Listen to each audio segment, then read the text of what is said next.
Buenas amigas, amigos, ¿qué tal? Bienvenidos a un nuevo capítulo de su podcast Diálogos Expertos, un espacio para mejorar tu salud mental. Ahora vamos a hablar acerca de un trastorno muy importante que puede pasar muchas veces desapercibido. Vamos a hablar todo lo relevante o importante que ustedes deben conocer acerca del trastorno de estrés postraumático. Como siempre hacemos en este podcast, al inicio voy a darles un pequeño ejemplo de un caso clínico y luego veremos cuál es la importancia de poder identificar esta condición, ¿no? Hablemos del caso de Eduardo. Eduardo es un hombre de 56 años, un ex militar de profesión que estuvo trabajando por varios años en una zona del conflicto de nuestro país. Observó muchas dificultades por ser militar, muchas veces su vida pues estuvo en peligro, ¿no? A veces también pudo inclusive observar cómo algunos de sus compañeros de labores fallecían, morían, eran ultimados por las personas con las quienes, contra las quienes luchaban, ¿no?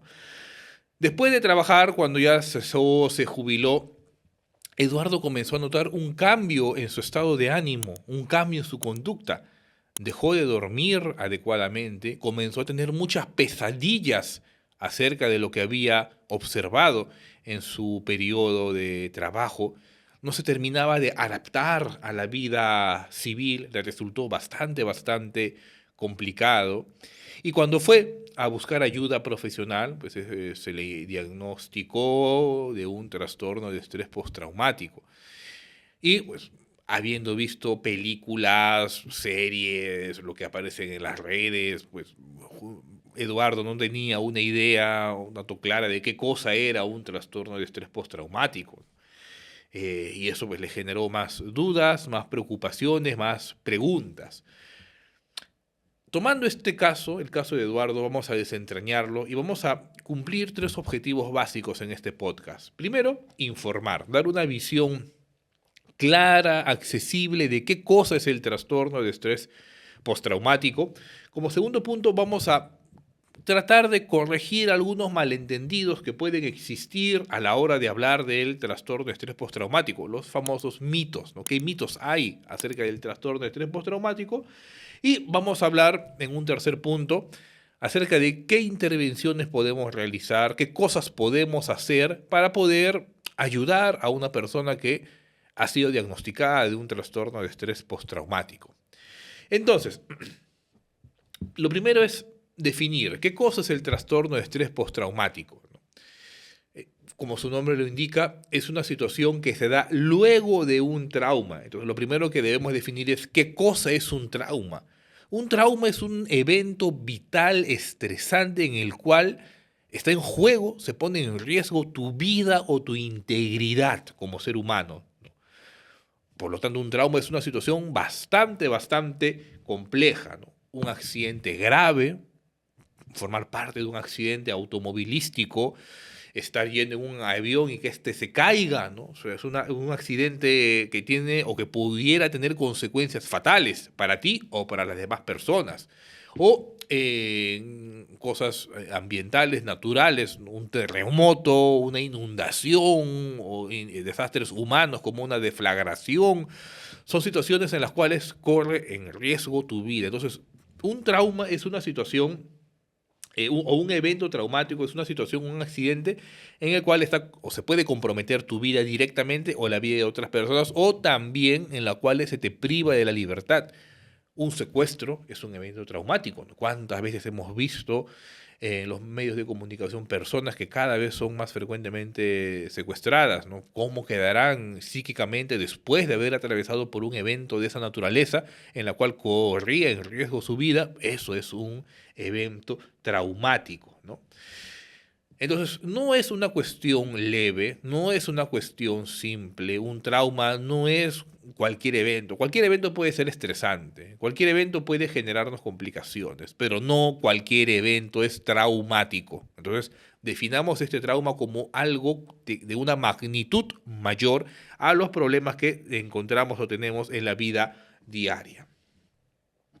Un mito muy frecuente respecto al trastorno de estrés postraumático que pues, se ha visto pues, masificado a través de las diferentes películas es que el trastorno de estrés postraumático solamente se da en los veteranos de guerra, como el ejemplo que les di. No se da solamente, en estas personas hay varias personas, ¿no? Desde gente que ha visto algún accidente, en los propios profesionales de salud, en cualquier persona, no solamente ocurre en los veteranos de guerra, por si acaso, eso es un mito bastante común, afecta a cualquier persona que haya experimentado un evento traumático.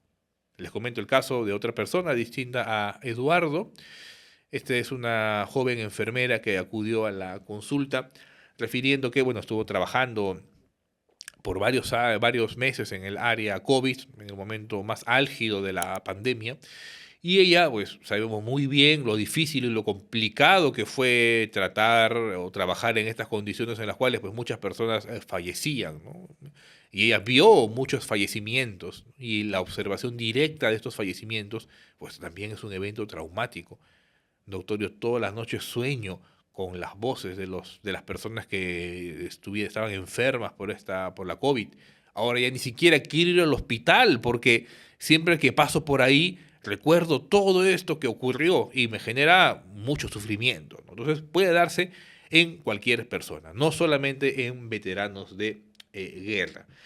Y otro mito muy común, también creo que muy difundido por las películas y en las redes sociales, es que el trastorno de estrés postraumático solamente son los famosos flashbacks, ¿no? O traducido al castellano como las reviviscencias, ¿no? Digámosle flashback porque es el término más comúnmente utilizado. Entonces, se piensa que así como ponen en las redes sociales, ¿no? Así medio de forma socarrona, ¿no? Los famosos recuerdos de Vietnam, ¿no? Algo así, que recuerdo de Vietnam y parece un evento traumático. Bueno, eso no solamente es el trastorno de estrés postraumático, no solamente tienen estos flashbacks, recordar lo que pasó, hay muchos más síntomas. Si pensamos que el estrés postraumático solamente es el flashback, pues no vamos a poder ver todos los demás síntomas que tienen, ¿no? Y que sí pueden ser muy complicados, ¿no? Entonces eso vamos a verlo en breve. Entonces, los síntomas varían, no solamente hay flashback, hay pesadillas, hay irritabilidad, puede haber cambios conductuales mayores, ¿no? ¿Cuáles son los factores de riesgo? Pues evidentemente el principal factor de riesgo es que tengas un evento traumático, ¿no? Obviamente no va a haber un trastorno de estrés postraumático si es que no hay un evento traumático, eso queda implícito por el nombre. Ahora, lo que sí es interesante de ver es que hay personas que han pasado o han tenido una situación traumática y no desarrollan trastorno de estrés postraumático. Ojo, todos podemos sufrir y tener un evento traumático, pero no todos desarrollamos un trastorno de estrés postraumático. Eso siempre hay que tener presente. Entonces, ¿qué puede llevar a que una persona que ha sufrido un trauma desarrolle o sea más vulnerable a la aparición de un trastorno de estrés postraumático? Primero, que el trauma sea más intenso, ¿no? En el cual ya comprometa directamente tu vida y que sea más sostenido en el tiempo. Eso puede llevar a que tengas una mayor posibilidad de desarrollar un trastorno de estrés postraumático. Y también el hecho de que tú, previo al trauma, ya vengas cargando un problema de ansiedad, un problema de depresión, rasgos desadaptativos de personalidad, o sea que ya tengas una complicación de base. Evidentemente eso, junto con el estrés postraumático, con el evento traumático, perdón, puede llevar a la aparición de un trastorno de estrés postraumático. Las personas que tienen bajos niveles de resiliencia, entendiendo la resiliencia como la capacidad para adaptarnos a las adversidades que pueden ocurrir en la vida, ellos también tienen mayor posibilidad de desarrollar este trastorno de estrés postraumático, ¿no? Y el hecho de que hayas tenido tus traumas previos también puede hacer que aparezca un estrés postraumático. Si tú ya tuviste un trauma de niño, de adolescente, y encima viene otro adulto, pues por cada trauma las posibilidades de que aparezca un trastorno de estrés postraumático aumentan, se multiplican.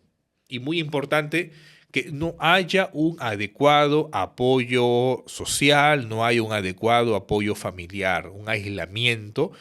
Y esto lleva a que las personas no puedan reinsertarse a la sociedad, que no puedan establecer redes sociales de apoyo, ¿no? Ahora, ¿cuáles son los síntomas frecuentes del trastorno de estrés postraumático? Podemos clasificarlos en tres grandes grupos, ¿de acuerdo? Primero están los síntomas del pensamiento, alteraciones del pensamiento, síntomas cognitivos. Acá encontramos los famosos flashbacks o las famosas reviviscencias. Ojo, el flashback no es simplemente recordar el evento traumático. Tú puedes recordar, qué sé yo, ¿no? Que hace un mes te robaron saliendo de tu trabajo. Ya, es un recuerdo. Pero eso no es un flashback. Un recuerdo es una reviviscencia o un flashback, perdón, es volver a vivir el evento. ¿Qué significa eso? Yo puedo recordar haber estado en la guerra, por ejemplo. Yo lo recuerdo y quedó. Pero si yo, además de recordar, también vuelvo a sentir el olor de la pólvora, también puedo escuchar las voces de mis compañeros en la zona de conflicto, que además también puedo sentir que estoy en otro ambiente, es decir, volver a vivir el evento, eso es una reviviscencia, volver a revivir o un flashback. Síntoma muy importante, pero no único en el trastorno de estrés postraumático. Puede haber también pesadillas constantes, frecuentes de dicho evento, ¿de acuerdo? Y puede haber incluso pensamientos hasta obsesivos, no deseados de este evento. Esos son todos los síntomas cognitivos, ¿no? De ahí tenemos los síntomas evitativos. Tenemos síntomas cognitivos, síntomas evitativos, en el cual la persona evita, como su nombre lo dice, exponerse a eventos que puedan desencadenar los flashbacks. Por ejemplo, tomando el caso de Eduardo, ¿no? Cada vez que escuchaba que alguien cerraba la puerta, él interpretaba eso como si fuera una bala, una arma de fuego. Y eso hacía que gatille, desencadene toda la cadena del flashback. Por eso él prefiere evitar no salir, quedarse solamente en su casa, evitar lugares, evitar situaciones emocionales, ya no quiere pasar, no quiere ver ningún militar, porque cualquier cosa que esté relacionada con el evento traumático puede desencadenar este flashback, con todas las complicaciones que puedan tener. Entonces miren, síntomas cognitivos, síntomas evitativos y por un tercer gran grupo, los síntomas de hiperalerta. Estoy hiper vigilante, constantemente observando el entorno para ver que no haya nada que pueda desencadenar el flashback, ¿no? Están vigilantes constantemente y eso lleva a la irritabilidad, cambia su estado de ánimo, tienden a veces ser un poco agresivos, ¿no? Con variados problemas para poder concentrarse. Entonces, ¿se dan cuenta ustedes cómo el trastorno de estrés postraumático tiene una serie de síntomas más allá del simple flashback? Ahora, el gran problema está que una vez instaurado el trastorno de estrés postraumático, esto puede llevar a la aparición de otras condiciones de salud mental, siendo las más frecuentes la depresión. Hemos hecho investigaciones nosotros, pacientes, en el contexto de la pandemia, en el cual hemos visto que aquellos que tenían síntomas similares al trastorno de estrés postraumático, esto estaba relacionado con la aparición de síntomas depresivos, con la aparición de ansiedad. Y no solamente eso, sino también con otros problemas, consumo de sustancias, específicamente el alcohol. Esta unión entre trastorno de estrés postraumático y consumo problemático de alcohol hace que el tratamiento del trauma, del estrés postraumático, sea más complicado, más complejo, ¿no? Todo esto obviamente va a impactar en la vida diaria, ¿no? Imagínense ustedes no poder salir a la calle porque pueden desencadenarse estos flashbacks, ¿no? Yo recuerdo mucho un paciente que decía que él ni siquiera podía dormir en su cama, siempre dormía debajo de su cama porque todas las noches tenía las pesadillas y los flashbacks de que recordaba que estaba nuevamente en las trincheras, ¿no? Allá había viajado al extranjero y estaba en un país donde hay un conflicto armado, y pues él pensaba que estaba ahí y siempre andaba con su escoba como si fuera una escopeta frente a la alarma de la familia, ¿no? Es por eso que cuando, por ejemplo, los militares tienen que recibir un entrenamiento especializado No vas a mandar a cualquier persona a una zona de conflicto que no esté preparado psíquicamente para afrontar eso, pues obviamente eso va a favorecer la aparición del trauma, ¿no? Entonces va a haber un impacto emocional importante. Y esto va a generar un impacto en las relaciones interpersonales, ¿no? No va a socializar, evidentemente, porque está irritable, porque puede estar agresivo, puede mostrarse hasta inquieto. La gente no quiere socializar con esta persona y él mismo también comienza a aislarse. La calidad de su vida se deteriora, ¿no? Y puede llegar inclusive a perder a su familia, a perder a su esposo, a su esposa, a sus hijos, porque muestra esta conducta irritable. Entonces, ¿cómo diagnosticar el trastorno de estrés postraumático? Como ocurre en todas las condiciones de salud mental, el diagnóstico es eminentemente clínico. Necesitamos hacer una entrevista clínica, conocer cómo era la persona antes de haberse expuesto al trauma y cómo era la persona después de haberse expuesto al trauma, qué cambios han ocurrido, ¿no? Y tiene que haber una temporalidad. Si el cambio ocurrió antes de que ocurra el trauma, pues obviamente no es un trastorno de estrés postraumático, es otra cosa. Tiene que haber una secuencia temporal. Trauma y después de unas semanas o meses, aparición de los cambios conductuales, ¿no? Obviamente no va a aparecer primero el cambio conductual y después el trauma, ¿no? Eso no tiene mayor sentido. ¿Qué tratamientos hay? La evidencia señala que lo fundamental acá son las intervenciones psicoterapéuticas, intervenciones psicoterapéuticas centradas en el trauma, centradas en abordar esta situación traumática. Tienen que ser dadas, obviamente, por profesionales de salud mental con un entrenamiento especializado para las situaciones traumáticas. Uno. Y dos, muy importante, el uso de medicamentos, específicamente sertralina. Hay que tratar de evitar en la mayoría de lo posible, en la mayor proporción, no dar benzodiazepinas, no dar clonazepam, diazepam, alprazolam, porque esto solamente puede complicar aún más la situación traumática. Se puede dar sertralina, medicamento antidepresivo, algunos medicamentos antipsicóticos si es que hay síntomas psicóticos asociados a estas reviviscencias o estos flashbacks, y muy importante, las intervenciones psicoterapéuticas, ¿de acuerdo? Todo siempre bajo la tutela, bajo el tratamiento de un profesional de salud mental. Ojo, tú no mismo vas a tomar solo la medicación, necesitas, por favor, acudir a un especialista. Esta es una condición complicada, compleja, y si no recibes un tratamiento y un diagnóstico adecuado, obviamente todo esto puede complicarse. Entonces el tratamiento es, sí, fundamental, fundamental. Y además también recibir apoyo psicoterapéutico a través de técnicas de relajación, técnicas de meditación, técnicas de mindfulness, en el cual tú puedas gestionar dentro de lo posible estos posibles flashbacks o este estado de hiperalerta, ¿de acuerdo? Y también va a ser muy importante tener grupos de apoyo, ¿de acuerdo? Grupos de apoyo ofrece un espacio seguro para que la persona pueda comunicar esta experiencia o esta situación traumática por la cual ha atravesado, y conocer la experiencia de otras personas, obviamente siempre bajo la tutela de un profesional de salud mental. No es que te juntes 5 personas que han vivido el trauma y hablen entre ustedes, ¿no? Eso tampoco no tiene mayor dirección y mayor orientación. Siempre bajo la supervisión de un profesional entrenado, capacitado en el tratamiento y manejo de este tipo de condiciones.